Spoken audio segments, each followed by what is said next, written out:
All right, I'm officially rolling now.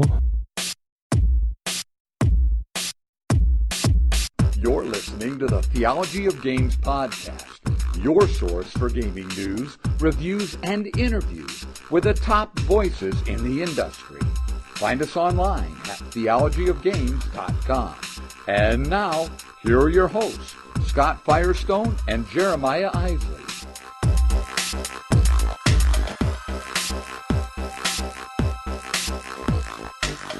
Hey, welcome to the Theology of Games Podcast. This is podcast 20. 20. It's like, is that a silver anniversary or? I think it might be wood. I should know. I think it's ore. I just celebrated 20 years of marriage. Oh, there you go. Congratulations. I didn't follow any of those conventions. Yeah. I know the first anniversary is paper. Yes. Anyway, I'm Jeremiah Isley, and the guy that just greeted you is Scott Firestone. And joining us today, yes, is a very special friend of ours, Mr. AJ Skifstad. How's it going, AJ? Good. I'm glad to be here again. Excellent. So, we have a great episode. I think they're all great, but I think this one's great too. Lots of fun stuff coming up. Your favorite segments like Fire and Ice, fill in the blank, the not so lightning round. And that segment that needs to be renamed, which is currently being called On the Table. And we've said for like 3 episodes we're going to rename that. And we haven't spent any mental capacity. No, we have not. The new year's right around the corner. It'll happen. It is around the corner. Changes. And that actually brings us up to the news segment that we want to start this episode off with. We have some exciting things in the works that have been happening and will commence happening as soon as the new year rolls around. Does that sound right? Yeah. So you want to take the lead on this one? Sure. So our YouTube channel has been a little dormant is a word. Hibernating. Right. Stagnant? Mummified? Yeah, something like that. So we are looking to resurrect it like a mummy. Anyway, we shot a bunch of quick take two reviews where we just take a game and we talk about it for a few minutes, give a quick impression of it. And we are going to be rolling those out over time, starting with the new year. And that's going to kind of kick off a new focus on getting these little videos out to provide some video content for you on our channel. Yeah, it's kind of Theology of Games 2.0. We're taking a look at the whole site as a whole and saying, what are we doing? What are we focusing on? What kind of content are we going to create? And we've decided that video content is important. If you go to our YouTube channel right now, do it. You go there and subscribe. You'll see we've already done some Take Two reviews in the past. They're short, kind of quick hitting videos. We tell you a little bit about how the game plays. We tell you some things that we like, maybe something we don't like about the game, and then kind of give an overall recommendation. And that's what we're going to continue to do. We're going to kind of reboot it with some new images and logos and flashy stuff. Hopefully, I'm not flashing anybody. I don't care how many times you ask me. Yeah, I don't recommend it, but so that's kind of what we're doing with that. The other thing that's exciting and has already been taking place is Board Games FM. Hey AJ, what's Board Games FM? Board Games FM is it's kind of an avenue that you can just listen to some of our reviews and some of what we're playing via the app Anchor. In Anchor, we can send that broadcast out into several different other apps. You can find us on podcasts. But basically what we do is we just talk about some interesting things that are going on in the gaming world. And we try and ask some questions that might cause you as a listener to call in and give us your thoughts. Because what's most important to us at Board Games FM is to hear from you guys. Because we want to know what you're up to, what's hot on your game list and what's not. And so that's kind of what we're about, is just being interactive and hearing what's going on with other people in the gaming world. So yeah, and I think that's what makes Anchor so unique, is that you can actually call in. It's a lot of people describe Anchor as like the Snapchat for audio or for podcasting.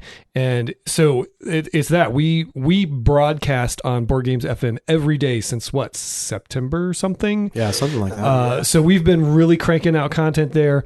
Lots of fun conversations, lots of ideas, lots of, just back and forth on lots of different topics in board gaming. And it's the best when we get people that call in and contribute to that conversation. So, like AJ said, check out the Anchor app. You can get it on Google and Android.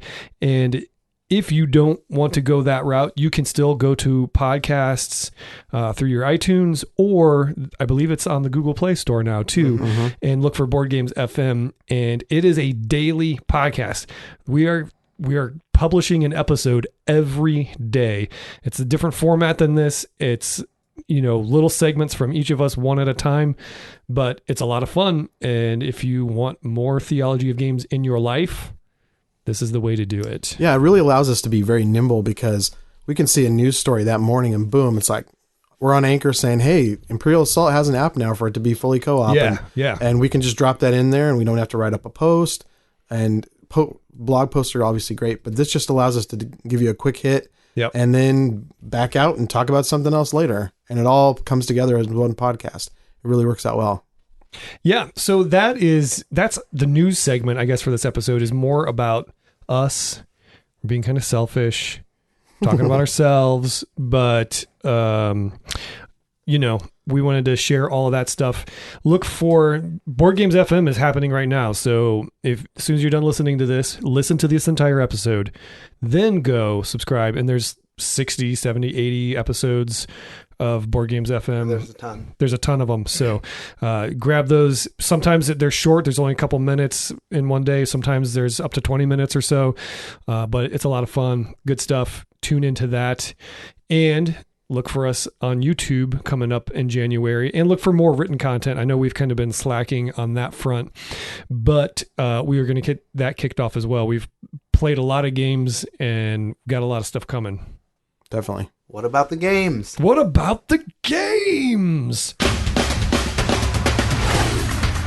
That brings us to what's on the table.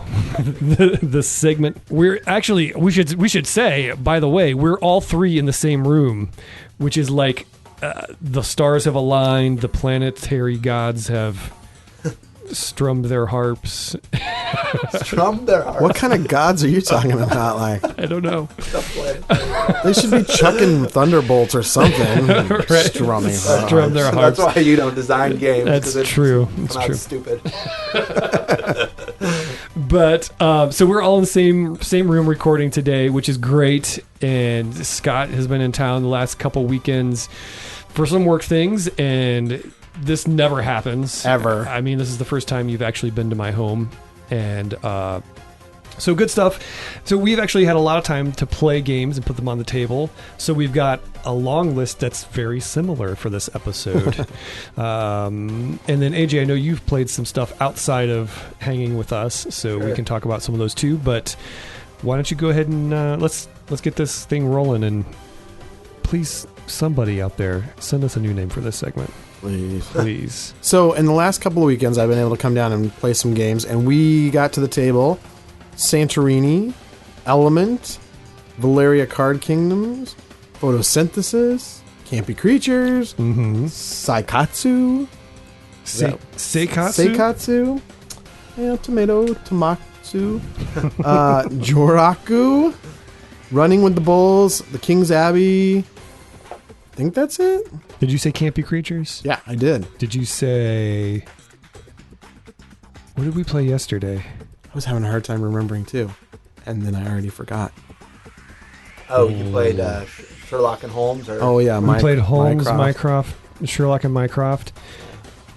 What was that other one? Oh, and with your son we This played... Belongs in a Museum. Oh, we played This Gosh, Belongs I didn't even play in a these games, and I remember them better Look, than we're you guys. old, okay? So back off, you whippersnapper. So it was great to get a lot of those games. They were new Yeah. There were some new to both of us, some new to one of us. Yep. And so maybe we'll each grab one and just kind of talk about one that impressed us. Before we do that, AJ, hit us up with anything you've played outside of that list. Fortunately, several of these games I've either already played or I played with you guys. We did play Jiraku together, King's Abbey, and then Jeremiah, you and I played Element together. Yeah. And Campy Creatures together. So we can talk about a couple of those. But other than that, I mean, I've just been playing old games. Nothing new hitting the table. So let's go with these. Okay, cool. I'm going to say, I'm going to grab Campy Creatures. Sure. And I'll talk about that one a little bit. If you want to hear a full review of this game, you can tune into That's How I Roll, the podcast about the games we play and the lives we live. Shameless.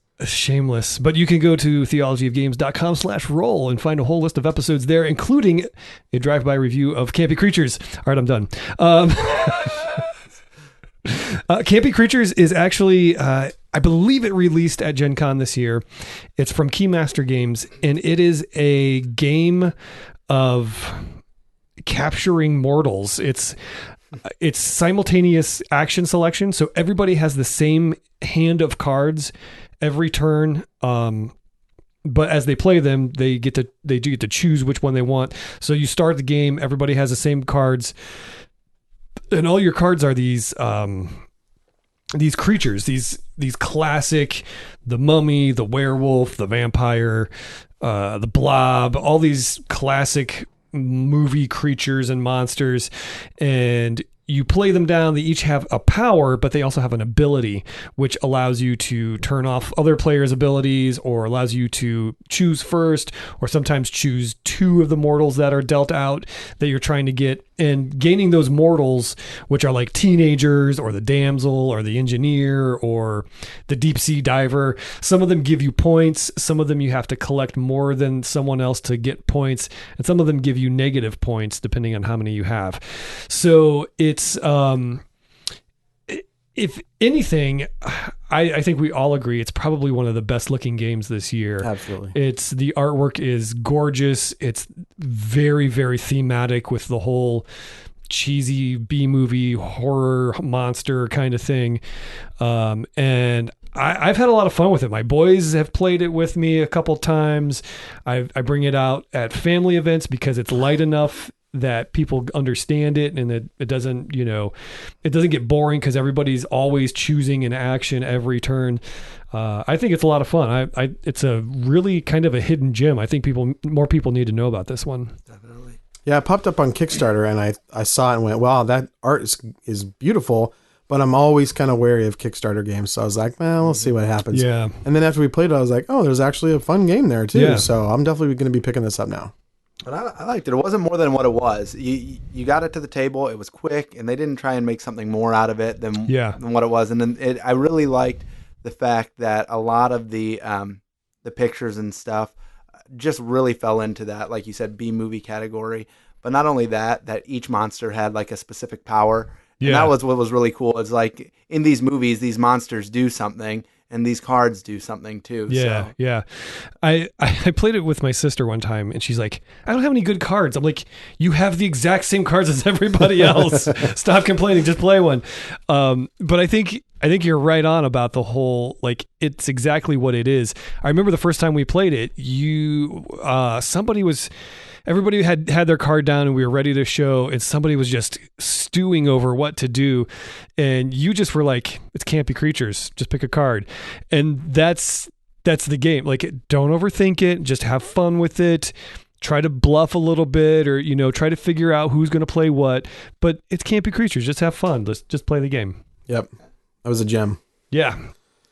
For me, I would say the one that grabbed me was Element. I have had this for a while. And it's hard to get abstracts to the table.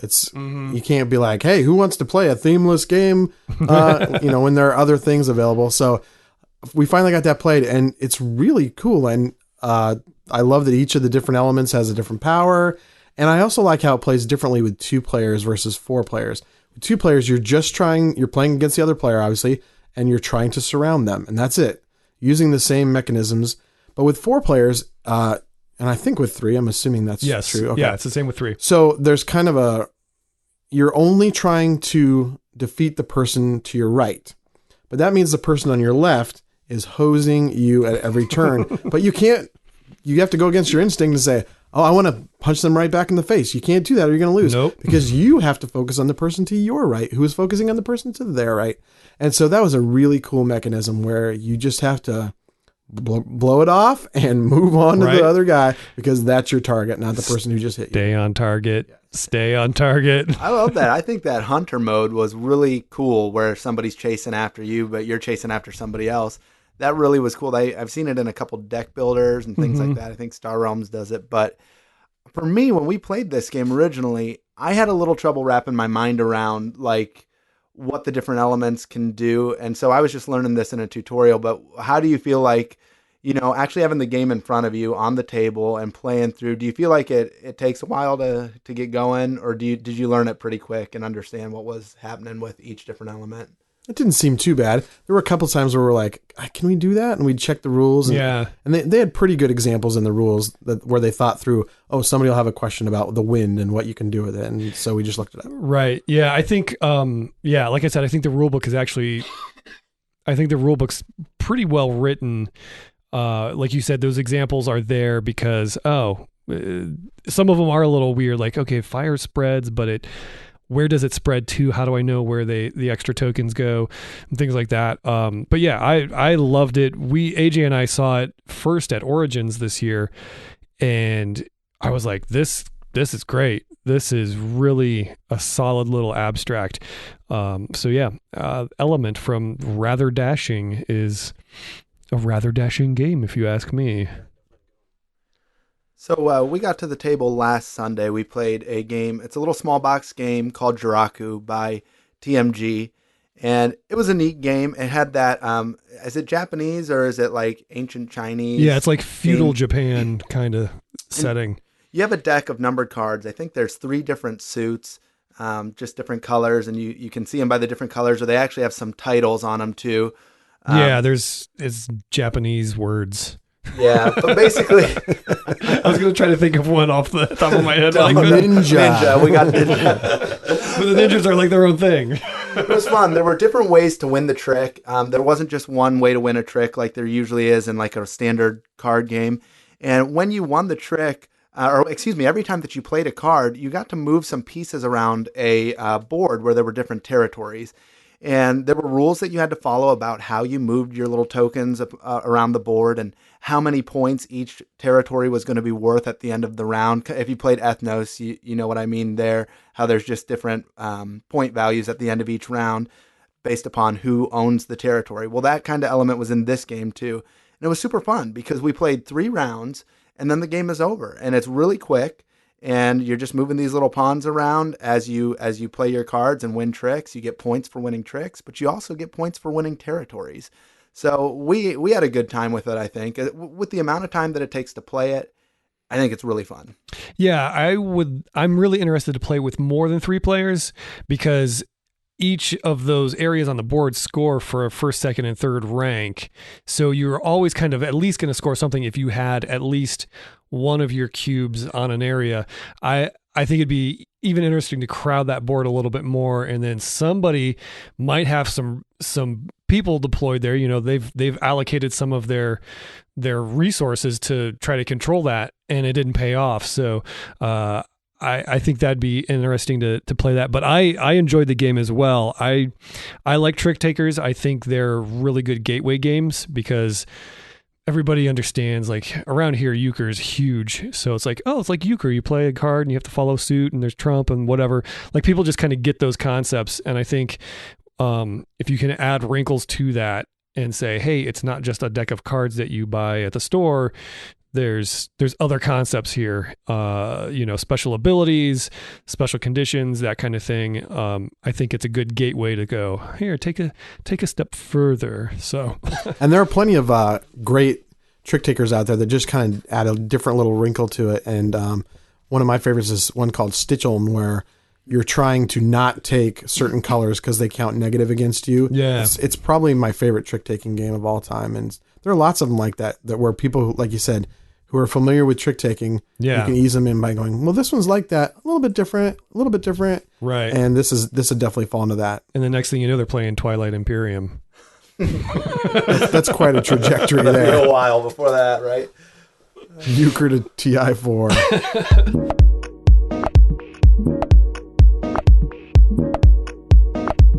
All right, it's time for Dun, dun, dun. everybody's favorite segment, Fire And ice. and AJ and Skifstad. So Terrible.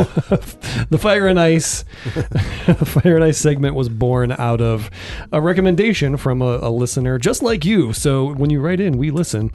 And it If is the idea is good. if the idea is good. Sometimes we'll write back and say you're a terrible person for even thinking that. I don't think we've ever done that. Not Tom. yet. No, but this is a segment where we each share a game that is hot and we're really enjoying it and we want to play it more. And then there's a game that is not. So who do we got going first here? Oh, is it me? Doesn't have to be you. It'll be me. Okay. All right. So we start with the fire games and then we end on the down note. But my fire game is Valeria Card Kingdoms. This is a rare case. My kids played this game before I did because a good friend of mine has it. And they were over there. I think I was working a show or something. And our kids are friends. So my boys were over there and he busted it out and they played it and they were like, oh, Dad, you got to play this game. It's really fun, blah, blah, blah. And so last weekend we finally got to play it and solid game. So fun. I haven't played Machi Koro, but I know the comparisons are there. You're drafting cards into your tableau and they have a numeric value. You roll your dice on your turn and everybody that has a combination or whatever is showing on those dice, you get those resources and you use those resources to defeat monsters and get victory points. Really fun game. I'm a fan. I enjoyed Villages and Quests of Valeria, which are spin-offs. AJ's shaking his head. Which one didn't you like? Quest. Was it Quest? I'm with them on that. Yeah, Quest was not Quest, good. if you have too many players, can be very tiresome. Which like is it just anything over drags 3. on. Yeah. But I love this little world that they've created through the Valeria franchise. And this one, I think it's probably the best one. It's definitely the most fleshed out one for sure too. Yeah, I've definitely played Machi Koro, and one of the big differences is in Machi Koro, you roll the 2 dice, and you don't get the value on each one individually and combined. It's just the combined total. So if you roll a 7, Oh, and yeah. you happen to have a 7, then that's it. And other than a few cards, you're only going to hit on your turn. But in Valeria Card Kingdoms, you roll the dice, and what is on each of the dice you get that matches one of your characters, and the combined And total. the combined, yeah. And on other people's turn when they roll, you have a power on each of your cards that will give you something on when other people It's roll. usually a little less than Right. if it's your turn, but you're at least getting something, which Yeah. keeps you engaged the whole game too, and which I love. it makes it move forward faster because instead of just getting one thing and going, okay, well, if I do that 7 more times, I can buy that building over there. This is moving things forward at a much Right, faster right. rate. And so it just keeps the game going at a great pace. Have you played this yet, AJ? I've not played Machi Koro or Valeria Card Kingdom, so I have we gotta nothing play to it. add to that. We got to play it. You'll like it. I can tell you think about you'll really my, like it. my fire game if you want to hear that. But Sure, go for it. So, if you've been listening to Board Games FM at all, I've been talking about a game called Magic the Gathering Arena of the Planeswalker. Now, this game got some flack when it came out due to, I really don't know why. I even talked about this as well. I think maybe it's just because Hasbro released it. And I think sometimes as hobby gamers, we look at that and we're like, ooh, Hasbro released it, it's got to be terrible. Well, it's not. USAopoly's released a couple good games too. You just gotta keep your eye out for the good ones. Anyways, let me talk about Arena of the Planeswalkers. So I really like this game because I picked it up real cheap for $7, and it's really easy to teach. You draw a card on your turn. You move your character. You have to pick one army out of your 3. You move them, and then you fight with them. Yeah, there's other rules, but that's essentially it. Your characters have some cool stats. They've got great abilities. And on your turn, you're feeling like you're doing really powerful things as you play your cards. And you can play these sorcery cards, which are one and dones, or you can play enchantment cards, which go on your armies and just beef them up for future rounds. And there's different modes you can play. You can just play kill the other guy mode, or there's like a victory point modes. And so they give you some choices. But for I think on Amazon it's like $9. $9 out of the box. It's a great game. It's really fun. And if you don't beat it to death, you're really going to enjoy it. If you're not trying to get it to your table all the time, when you take this one out, it's going to stay fresh and good. So I've had a lot of fun with it so far.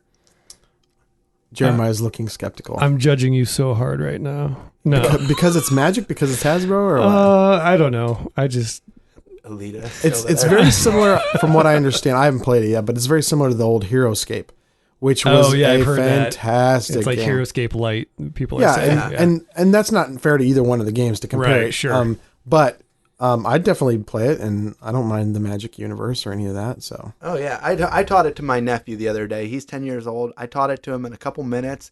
We just watered down some of the stuff. We didn't use all the card abilities. We were just doing kind of like the roll and move and roll and attack. And then we started adding some of the card abilities. But you can play it with kids. But and then I played it with, another one of my gaming buddies too for the first time.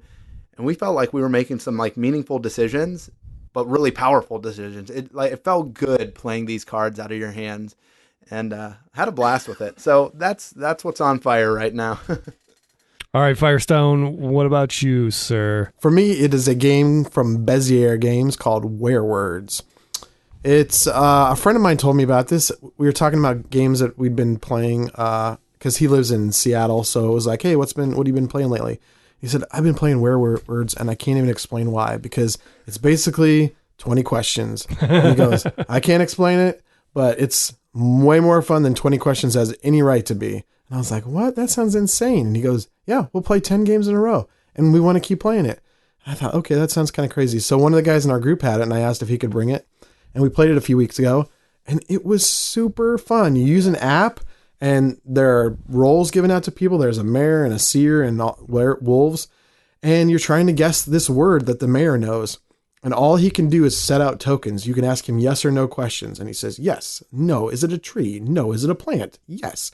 And you're trying to hone in on what this is before the timer runs out. And the wolves are trying to get you off the path, and the seer knows exactly what word it is and who the wolves are. Or maybe they don't know who the wolves are. Anyway, it doesn't matter.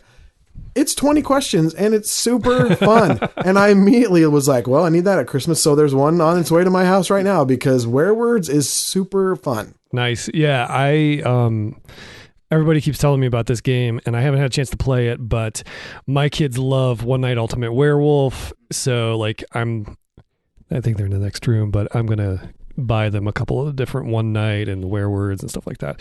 So that's going to be under the tree at our house this year, because it's like everybody keeps telling me the same thing. It shouldn't be fun. It's just kind of 20 questions, but it's so awesome. I'm like, all right, well, we're going to give it a shot and see what happens with it. Yeah, it really is a good game. We played it with my gaming group a couple nights ago. And like Scott said, we ran it back like 10 times, and we didn't want to stop. And you can change the difficulty level of the words if you feel like the words are getting too easy. And so we did that several times, but it's a fun game. It is a really good game.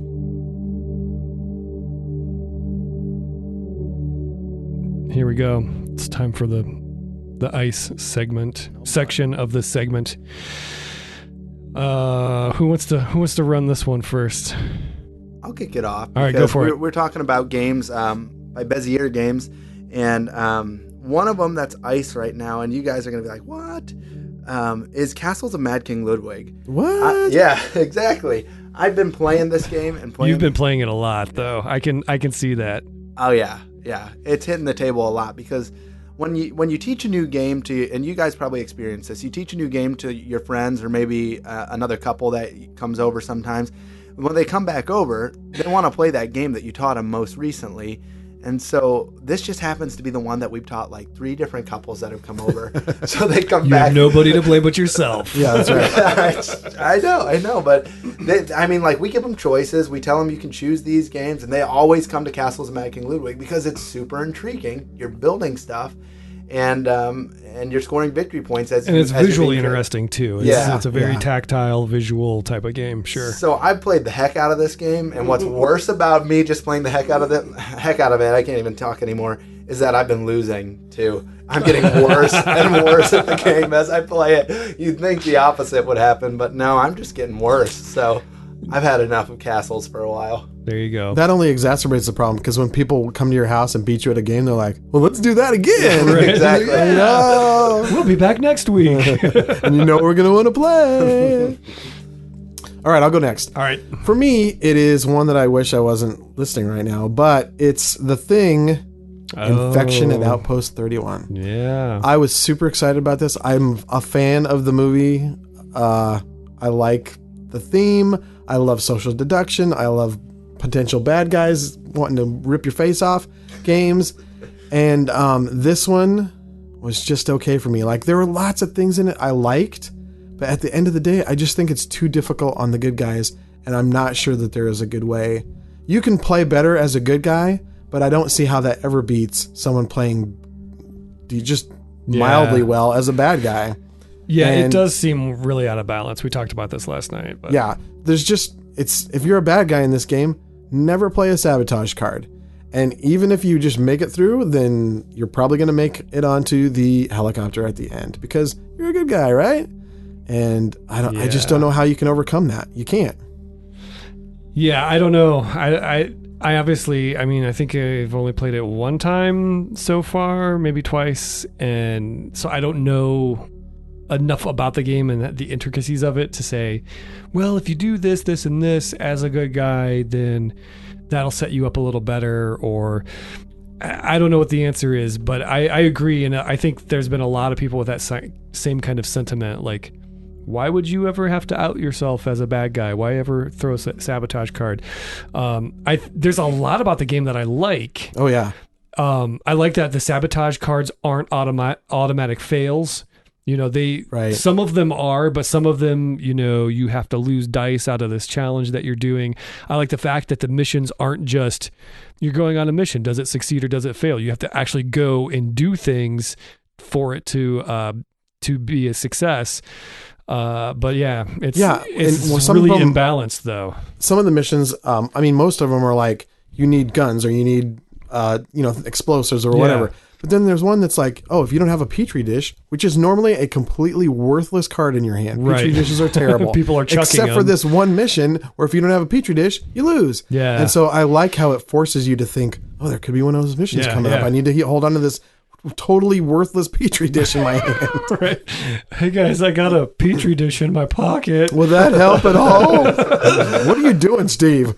Yeah. So there's just great things about this game. It is thematic. It is atmospheric. There's a great sense of tension. The At the end of cover the art is day, amazing. the what? The cover art is Oh amazing. my gosh. When you take the back off, the back of it is just a stark Yep. white landscape with this wolf running across. So and if cool. you know anything about the movie, or a dog, I guess, if you know anything about the movie, like, it just fits perfectly. It's perfect. It's very cool.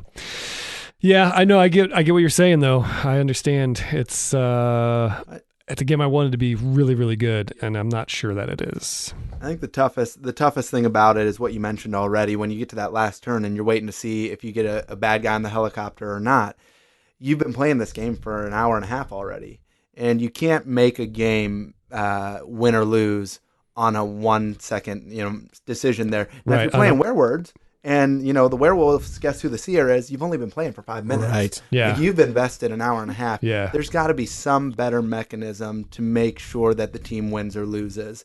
But it can't be by a guess, because if you haven't been throwing sabotage cards, you're getting on the helicopter. Yeah, I think part of the problem is that in addition to how long the game is, you have to have the exact perfect team on the helicopter at the end. There's no limit. There's no leeway. You just have to guess it exactly right, which is another reason for the bad guys to go, great, I'm a good guy the whole game. Yep. I understand. I get it. All right. So this is going to be a good discussion. My ice game is Dragonfire. Oh, good night. Now, I know you enjoy this game. I know a lot of people enjoy this game, but here's the thing with this game. Dragonfire and Crossfire. I think it's an awesome idea. I love the idea of cooperative deck building, legacy.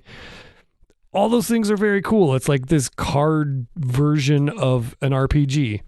I'm totally on board with all of that. The thing with Dragonfire is AJ and I played through the introduction scenario twice. We got together and thought, hey, we've done this. We kind of know how the game works. Let's start the campaign. Let's start going through the adventure. Only to find out that the game had to set up all these cards, shuffle everything, sort everything, deal everything, pick characters, all this stuff, only to tell us, hey, just put the game back away because you're done now. two rounds. I think because we made it 2 rounds before we're like, yeah, well, I'm exhausted. No, I'm not exhausted. I'm now unconscious. Great. Thank you so much. And then we started reading about it on the Geek and other forums and things like that. And people are like, well, yeah, if you play the introductory game like 8 to 10 times, then you have enough XP to start upgrading your character. And then you can do, I'm like, I paid $60 for the game. I want to just play the game. So I'm frustrated with that because I get it. There's an introductory game and you do that. You learn how the game works and how to play it. But I want to play the game after that. I don't want to spend all this time grinding away just to get enough XP to get to level 2. And I totally get that. I understand your complaint and I can't even say I disagree with it. That is a lot of times, especially with the plethora of games we have to choose from. Exactly. Why am I going to play this one 8 to 10 times in order to hopefully have a chance? Right. It's not like when you get that thing, you're like, well, you're automatically going to pass that first mission now. Right. You might still get your teeth kicked in because this game likes to kick your teeth in. I just want to make a meaningful decision at some point. I think there are meaningful decisions to be made. Like, you have to figure out who needs help and how can I help them and how can I still not get kicked in the teeth this turn. And then you realize that you can't. Sometimes, I mean, we've come close. Every game we've played has been like, hey, we're not doing too bad. Hey, we're not doing too. Holy crap. And then it's just, I mean, it goes south so fast in this game. It does. So I don't know if we were ever doing well or if that was just in our mind. Right. Or if we really are just super close to beating it and never have crossed over that threshold. I don't know. But for me, I'm willing to put that effort in it. But I understand why you would not. Well, more power to you. You know, we got Crossfire out of the box and we played that, which is supposed to be a harder game. And I think we won. We did. That was like 4 or 5 years ago. Yeah, it was a while ago. But I think we won and then to have this one, which is to me a better theme. I love the fantasy theme. I agree. I didn't want to put it away. That's the thing. I didn't want to put it away. I wanted to keep playing. But we lost. Right. I didn't want to set it up. Well, again. that was like 12 minutes worth of playtime for 30 minutes of setup or whatever. I wanted more. I wanted to see more cards. I wanted to do more stuff. But I got my butt handed to me too. And quick. I think that was part of it too. Is it's so hard to even buy cards to get into your deck. It's like everything was just so ratcheted up on the difficulty level that it seemed like we were never going to get anywhere with it. And I will say that the locations are something that only makes that problem worse because in one of our games, a location came out on the first turn, I want to say. And you're done. You're done. Yep. If a location comes out in the first, are they called acts? I can't remember. Like there are 3 acts. First scene or act. Yeah, scene or act, whatever it is. I think there should be a rule in the game where if one of those comes out in the first one, in a normal game, you just discard it because you're done. It's too difficult to have somebody or split. Have your encounter deck so it doesn't have those in your first scene. Right. The game manufacturer could do that, but it's just death. And we knew it right away. Like that was one of the games where we didn't think we were doing well. We knew we were doing horribly. Right. The end was nigh before you even started. They've invested a lot in this game. I wouldn't be surprised if we saw a little bit of a reworking. But you never know. You never know. It might just be what it is. All right, so there it is. That's Fire and Ice. And AJ. And AJ. What do you say we move on?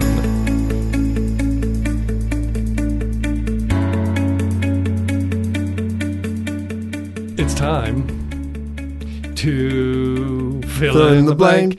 Fill in the blank. Come on, everybody. We're Let's gonna fill in the Fill in the blank. Yeah.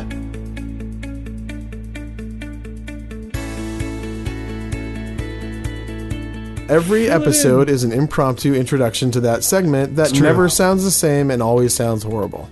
Yes. So this is just a segment where we say a sentence that has a word blanked out, and then we take turns filling it in. So, Jeremiah and AJ. The rise of the one and done game, and by that I mean like games where you Escape room type games, things. unlock Yes. and exit, Right. those kind of things. The rise of the one and done game is blank. Fantastic. Because these games are just like going to see a movie. These games are just like going bowling or going putt-putt golfing, and they're cheap. You can go and you can play them for and let's just kind of hone in a little bit on it here, because there are some one and done games that are more expensive. But if we're talking about escape rooms and things like that, you're paying $12 to $15 for them. You might even be able to get one of them used on the Geek if it's one of the ones that you don't have to destroy in a trade, or just super cheap. And it's one and done for that price. If you're going to see a movie for $15, do you not want to spend 2 hours, trying to escape the room? I mean, I've certainly played the exit games and have enjoyed. I've enjoyed those quite a bit.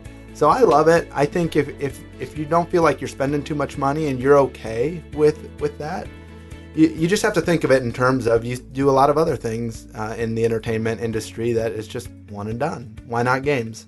Yeah, I would say it's interesting for the same reasons. Some people have a problem with it because it's like, oh, once I play it, I can never play it again.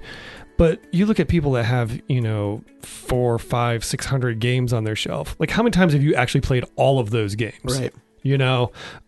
So yeah, there are a lot of games that are one and done that aren't even designed to be that. You played them once and they sit on your shelf now. Myself included. There's a number of games that I've played once, and if I get to play them again, great. But I don't know when that's going to be. But I think what AJ says is very on point, because yeah, you go to a movie, you don't get to take the movie home with you and watch it whenever you want. Like, you can go buy a DVD or something like that. And then even just, especially in the escape room realm, people are paying $15, $20, $30 a person to do an hour-long escape room, and then they go home, and that's the end of that experience. So I think they're trying to recreate that type of experience on a tabletop, and I think it's interesting. I don't know that I would say it's good or bad. I think if it's something you're into, great. If it's not something you're into, there are literally thousands of other board games that you can go play, and more power to you as well. So I think that's where I fall on that. Cool. I haven't played one myself, but I just see the I have not either. The rise in these, and they just came out with another whole batch of 3 of them, I think, for the holidays.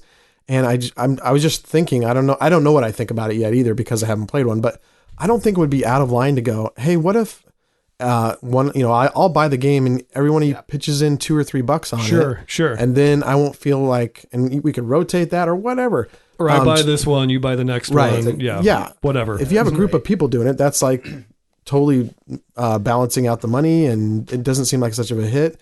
And also, it could be I play one and go, yeah, that's totally worth me paying $15 for it and having a great time with it. Yeah, I never thought about that. That's actually a fantastic way to do it.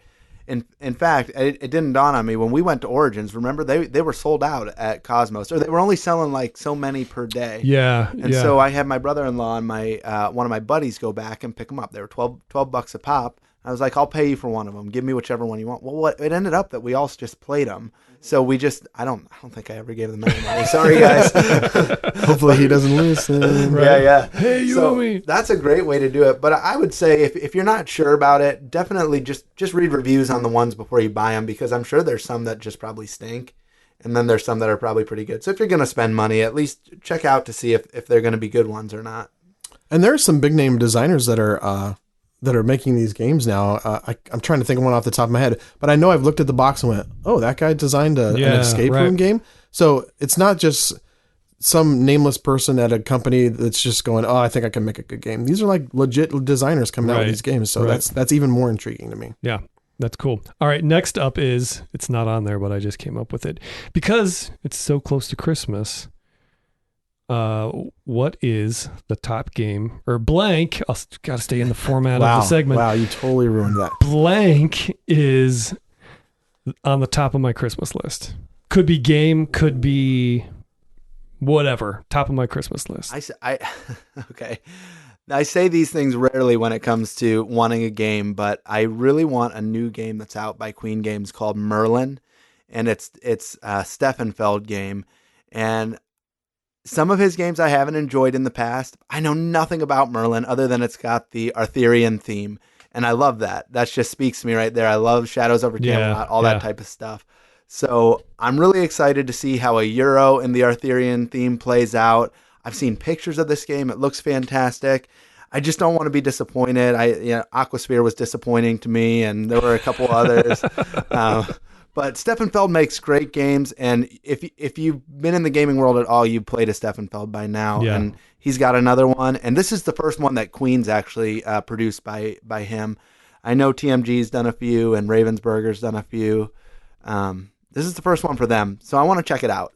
I am intrigued by Merlin too. Just so you know, Jeremiah and I were talking about that the other night. Yeah, we were talking like Merlin. How did you for some reason you thought I didn't like Steffenfeld. I don't know why I thought that. Yeah, but anyway, I was just intrigued by it. I'm down with the Feld. And then he told me that you don't like Aquasphere, AJ, which makes every other opinion you have suspect. So I just want you to know that. It was, I don't know. I think it's theme, and it was a little bit too fiddly just with the pieces, and it's a lot fiddly. It's a lot fiddly, but worth it in my opinion. Yeah. Anyway. I know it's not on the list, so I hadn't thought of it. I'm like on the spot. Do you got one? I will go with one, and I would like to say first that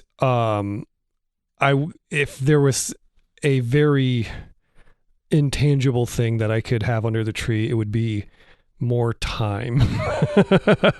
This last year has been really crazy, and just to have more time to spend with my family and my friends, to game, to relax, to hang, that would be like a dream come true. So hopefully this year is much more boring than last year, and that comes true. But if it was a game that I wanted to see under the tree, I don't know.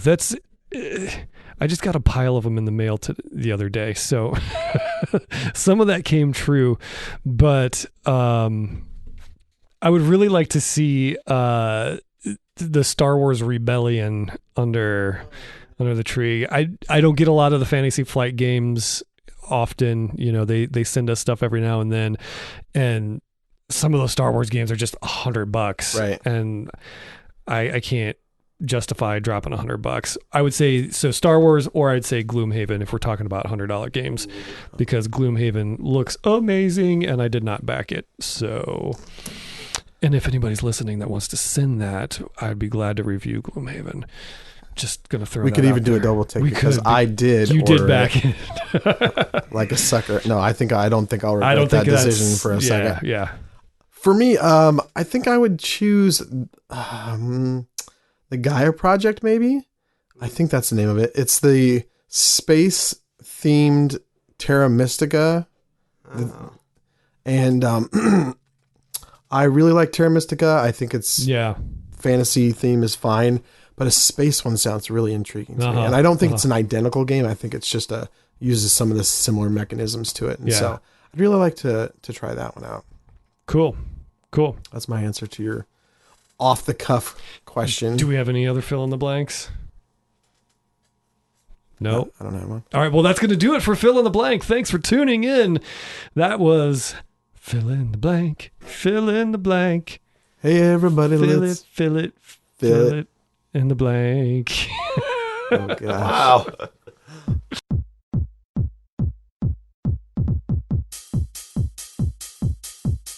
Wow. We're at the last segment of the show. Are we? Which quickly. I like to call the not so lightning round, because we say, we'll be lightning round. We'll just kind of give quick, fast answers. And so we always say, hey, we'll just give quick answers. And we do this in our written interviews. We always do this lightning round at the end of where we say, just give us one word answer kind of thing. And then we try to impose those rules upon ourselves, and we're terrible with it. But so lightning round. What is your favorite? Wait, I can't read. What is your favorite Christmas candy or cookie? Am I going first? Sure. I can't remember the brand name. AJ, you're going to know what I'm talking about. I know exactly where you're going. World Market all the way, right? World Market. Do you guys have World Markets out in Colorado? So World Market sells...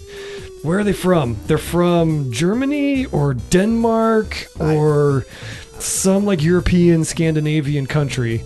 It's this big round tin of ginger snaps.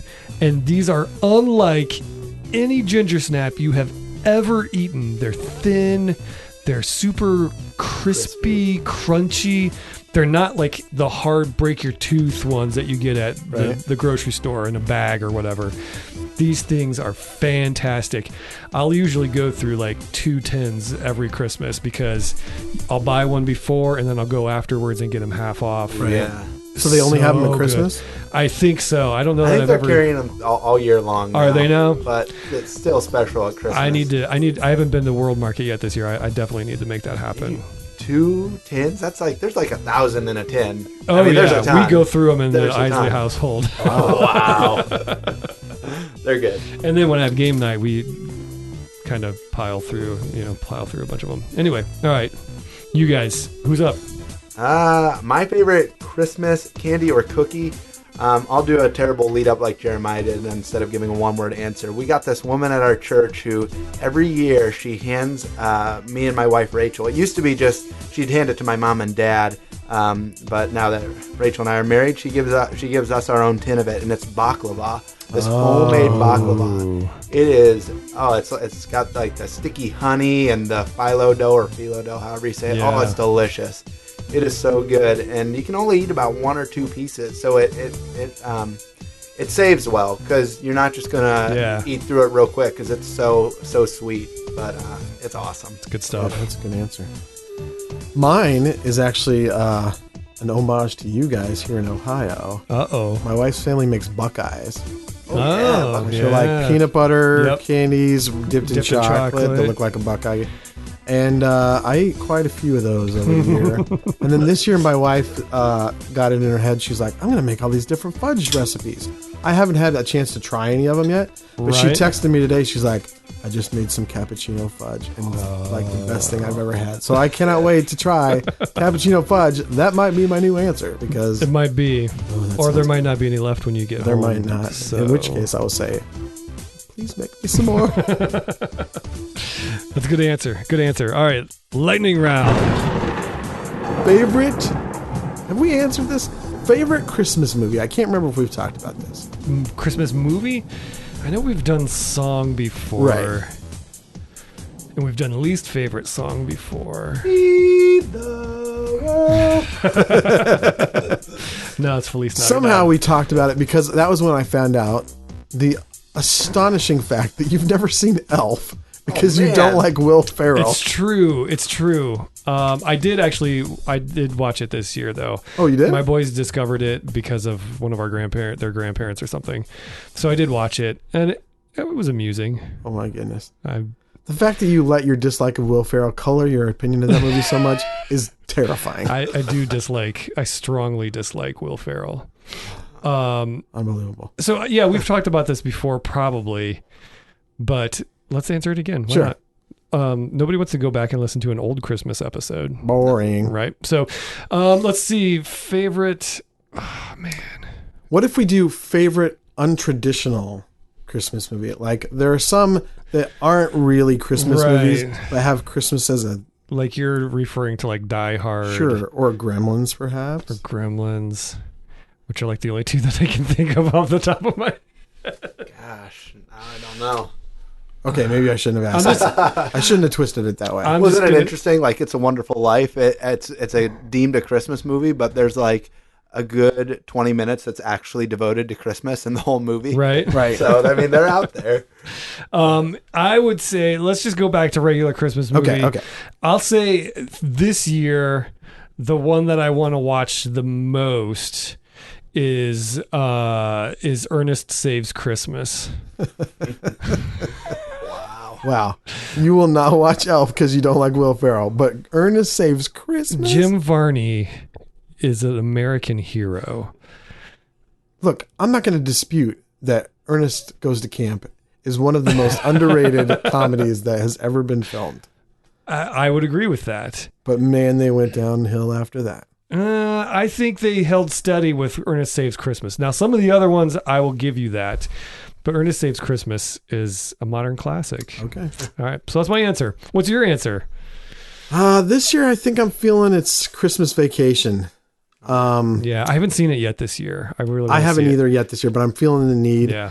And it's just so good. I mean, European Vacation was a downer.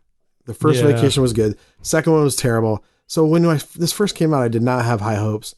And then I watched it and went, that is fantastic. Yeah, it's a great movie. So funny. And I'm like, could the boys watch it yet? No, probably not. Nope. But we're getting there, and I can't wait to watch it with them. Yeah.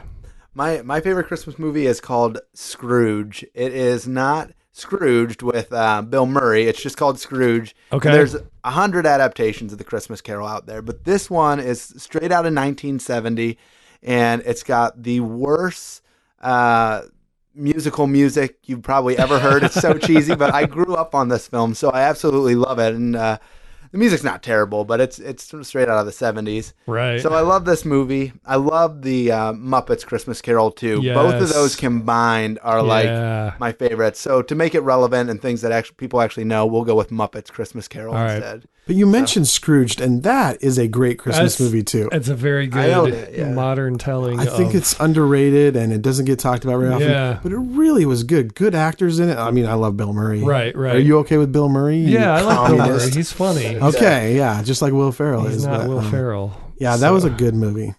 It was. Yeah, I was going to add something, but I don't think it's necessary. All right, lightning round. Not so lightning round. All right. So what is a game that you already know is under your tree? And maybe you don't know one. But maybe I know you do. one. You know one? I know one too. Okay, Oh, so we're all good. We're all good. So I know one because I kind of orchestrated the whole thing. And That's how this works. Yes. A week or maybe 2 weeks ago now, Barnes & Noble had that big sale where a bunch of stuff was on sale, like half off, including Star Wars Imperial Assault. And so I was at Nutcracker. I was doing performances that day. Yes, I'm still in the Nutcracker 25 years later as the Mouse King. Never missed a show, by the way. And Bravo. So I'm in the dressing room and I'm flipping through Facebook and I'm like, people are showing receipts of Imperial Assault for like $30 because it's half off, and then there was like this another 25, 30, whatever % off. And I posted something like, hey, if anybody wants to run to Barnes & Noble for me, I would be really appreciative. And then so my wife asked me, like, what is this all about? And I told her all the details. And she actually came to the show that day because I was there earlier, and she was leaving. She's like, yeah, I got to run to Fairlawn, which is where the local Barnes & Noble is. I was like, where are you going to Fair?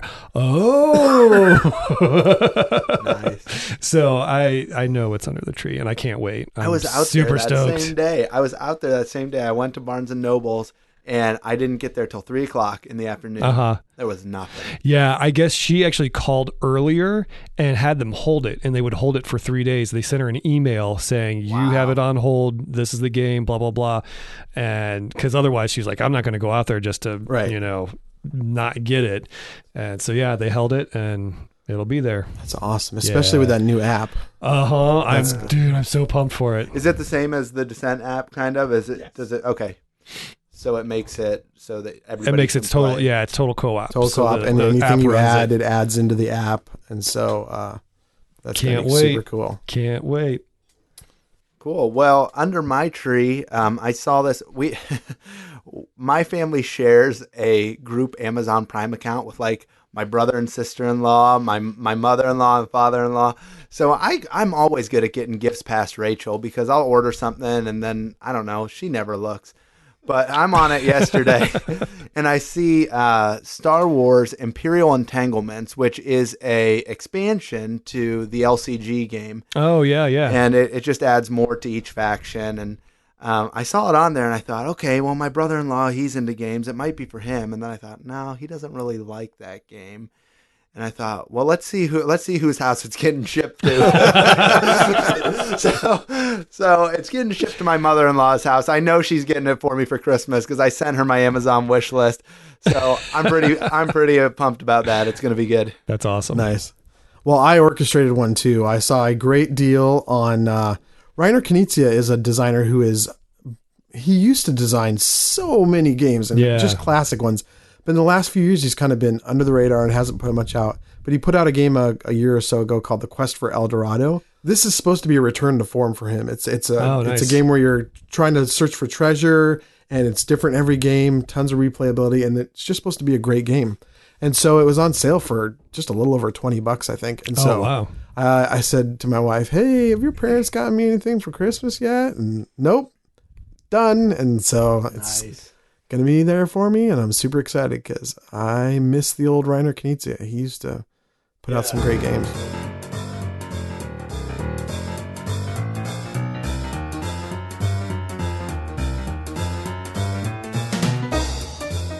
Oh, hey, look at that. That's the end of the show. And there it is. We would like to thank all of you. Thanks for listening and tuning in this year. It's been a fun year in some ways. It's been a crazy year in others, personally speaking. But we're really grateful for everybody who listens and tunes in and reads, and eventually we'll watch again on YouTube. Like we said, stay tuned. January 1, we'll be flipping everything kind of over into Theology of Games 2.0. If you like this podcast, share it with somebody, subscribe, all those fun things. Just let everybody know that it's happening and it's here and it's fun. And I don't know, you guys want to say anything? Oh, it's super fun to be able to sit in the same room with you guys and do this. That's cool. It definitely was. Doesn't happen ever. Probably won't happen for a long, long time again. Who knows? Life's a funny thing. It is. But, yeah, great to have everybody in the same room. Great to do an episode together. Yeah. That's it. Merry Christmas. Merry Christmas, everybody. We'll see you next year. Yeah. Bye.